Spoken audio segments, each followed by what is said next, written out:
All right, it's that time again. We're going to start off our video with what's in my pocket for today. So that's my carbon fiber military with 52-100 blade steel. You can see this one is a user. I have used this knife. You can see that there's some lint and the blade looks a little bit greasy. That's Aegis HDCI solution, knife solution. I put it on there because this is a ball bearing tool steel. And as you can tell, it will stain and or rust if you don't take care of it. So because I don't carry this blade a lot, I did coat it when I put it into storage.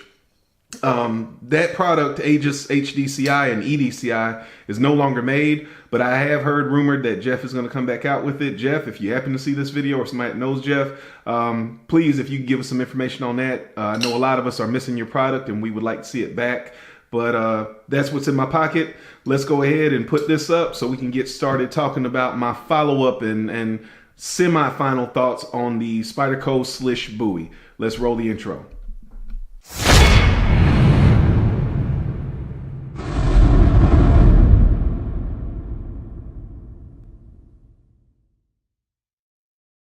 Okay, this is going to be my follow-up thoughts on this Slysz Bowie, Spyderco Slysz Bowie. And I know this has been a pretty hot topic in my comments down below, and it's been a fairly hot topic since these were discontinued about, I don't know, 3 weeks ago, 4 weeks ago, something like that. Either way, I got this knife right before the last shipment started showing up at some of the stores, and they were sold out. To the best of my knowledge, I think there might be one or two places that still have a few, but they're now gone. I wanted to just remind you, if this is the first video you're seeing, I was in the market for Sebenza, but I heard these were going to be discontinued literally when I first started looking for Sebenzas. So I was in the conflict of spend $400 for a knife that I could buy whenever I want to buy it, or spend $300 for a knife that's going to be discontinued and I may never get a chance to try. So I went with the $300 option just to check it out and see, you know, what I thought about it, with the idea that if I didn't like it, I didn't miss out on an opportunity to try a knife that I wouldn't be able to try out again. And thinking, if I don't like it, being that it is a discontinued knife, this is something that I could move along and I wouldn't lose too much money. So that was the thought process, and that's what brought me here. Now, in the first video, you know, I don't dislike the knife, but I'm not a huge fan of it. Like, I know a few people think that this is one of the best knives that they've ever purchased. So I don't know that I would go that far, but I will tell you this. I've carried this knife for 2 weeks. I carried it for 2 weeks straight every single day. I used it, not too heavy, but you can see here, there's some gunk and residue and all kinds of stuff on the blade. I don't know if it'll show up, but I stropped the edge of the blade.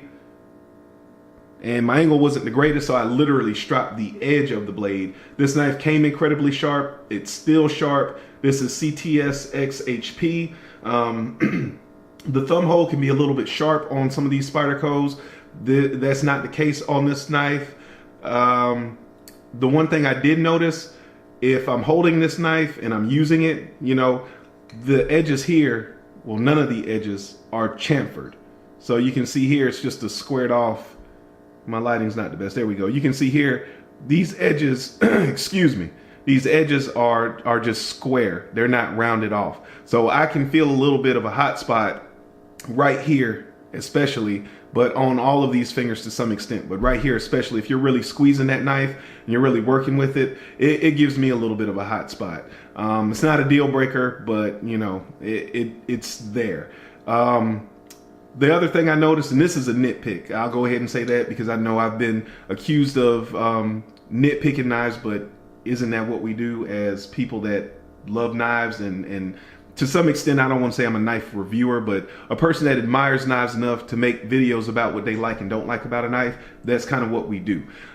If you're sitting and you're flicking the knife open and closed, open and closed, open and closed, like a lot of us knife people do, and I can already feel it now, my pinky, I don't know if it's the clip, I don't know if it's the texture on the titanium, I don't know what it is, but right here on my pinky, I can feel a hot spot.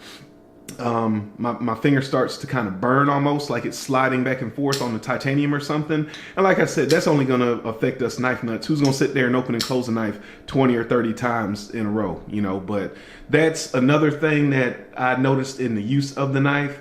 The knife, it does drop free somewhat. It is very smooth. I have not adjusted the pivot. My understanding is there is room for adjusting this pivot and even possibly adding some oil. I didn't do that. I wanted to have an experience with the knife that was going to be authentic to what anyone that was just going to buy this knife, pick it up, and start using it was going to have. So I've cut food with this knife. I've cut cardboard with this knife. I've cut paper with this knife. No wood or anything crazy like that. I've used it as just a general EDC knife for 2 weeks. It served that role. I didn't, most of the week, I wear dress pants, so I didn't carry this clipped onto my pocket. I actually have a separate pocket on my pants that I can put this knife in, so I didn't clip it. But what I noticed when I wear jeans is that this clip dips down right in one of the worst places it could, right in this recess right here for the lock bar. And I hope you can kind of see that. It dips down right into that recess. So what happens is when you're trying to pull your pants out, it forces your pants onto this again, not rounded edge of the titanium, and you kind of have to give it a little bit of a jerk. Now, is that a deal breaker? Again, I don't think so, but you know, I know a lot of people that would say if I'm going to spend $300 for a knife, that's a realistic, legitimate design hurdle to get over. Now, because it is the wire clip and it's not the regular 3-screw clip, I don't really know how you would get around that. I guess you could bend this up, release some of the tension on the clip. But if it was one of the 3-hole clips, I'm sure you could probably find one that's a little bit longer, a little bit shorter, or and I don't have one next to me right now, but well, let's see. I'm sure that this clip, I don't know if it's the same length. I think this clip is longer than a regular clip. But if it was one of the regular 3-hole clips, not one where the pivot pokes through the clip, maybe it would be long enough where it would be just past that. But I you know, you can't do that because this is a wire clip and not the regular standard stamped steel clip, which in my opinion, at the $300 price point, I don't like this clip. I think that this is a little bit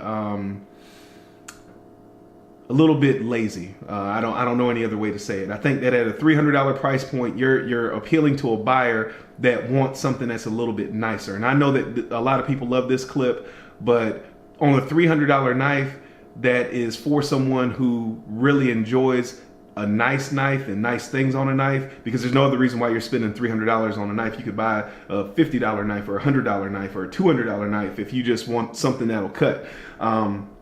If you're spending $300, I think you want to see something a little bit more than a bent wire clip. And then that, like I said, that doesn't even give you an option to change clips, because to the best of my knowledge, there is no aftermarket clip that will fit these 2 slots. So you're left with the option of removing the clip, flipping the clip, or releasing the tension on the clip itself.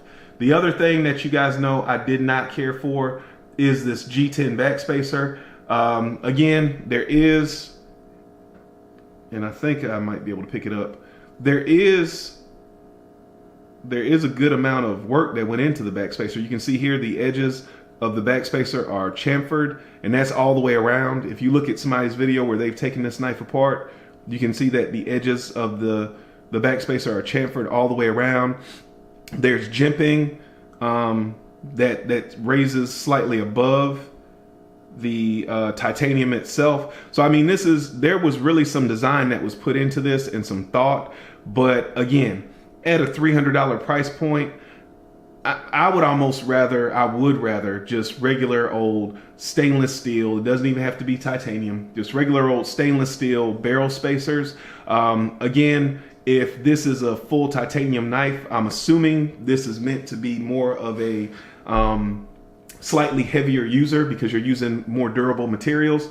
if I'm outside using this knife, or if I'm using it on something where I'm getting a lot of gunk and grime and dirt in there, it's harder for me to rinse out a knife that is not a flow-through design. So just my opinion.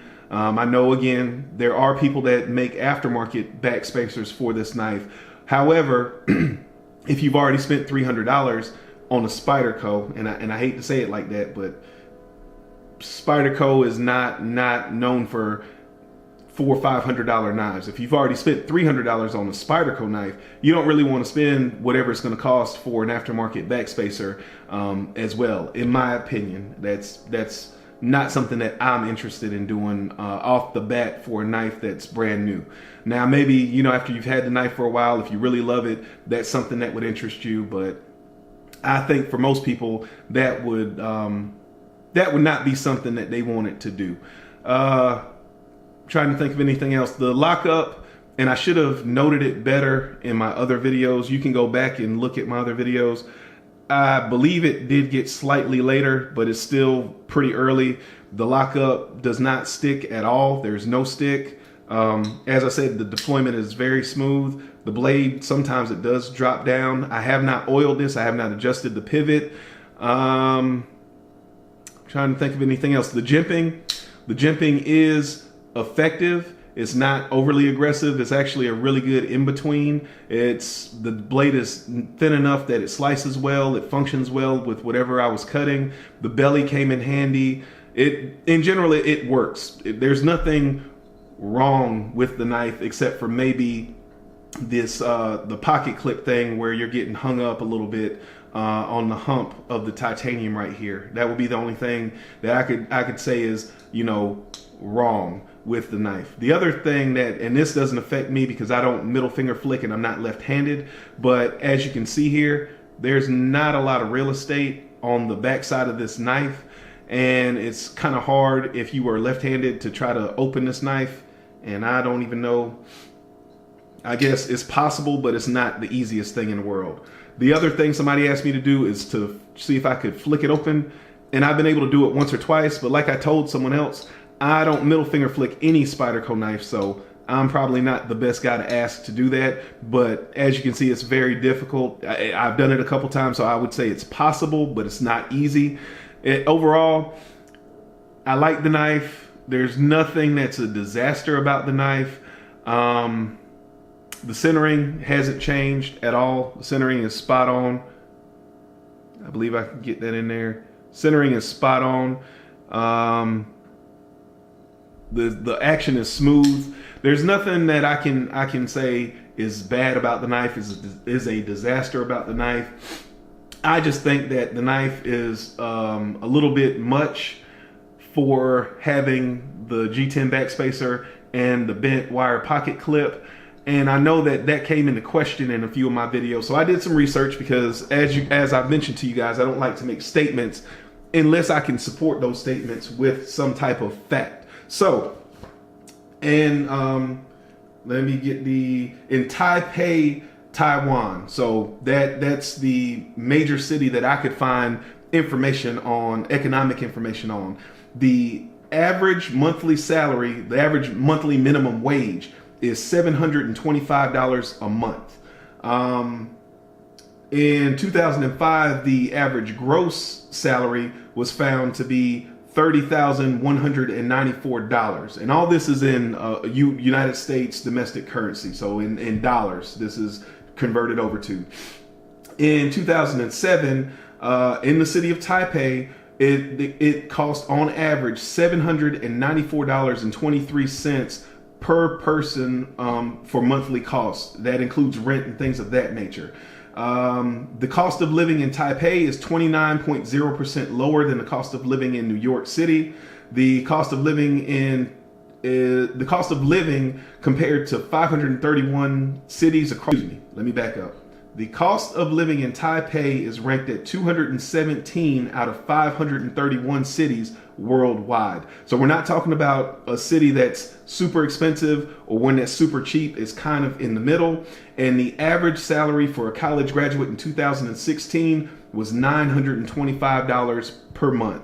So I know I got some flack when I said that I don't see why this is $300 if it's not made in the United States, but the economic facts that I just laid out for you show that we're not, these people in Taiwan, the Taiwanese working class, are not making a ton of money.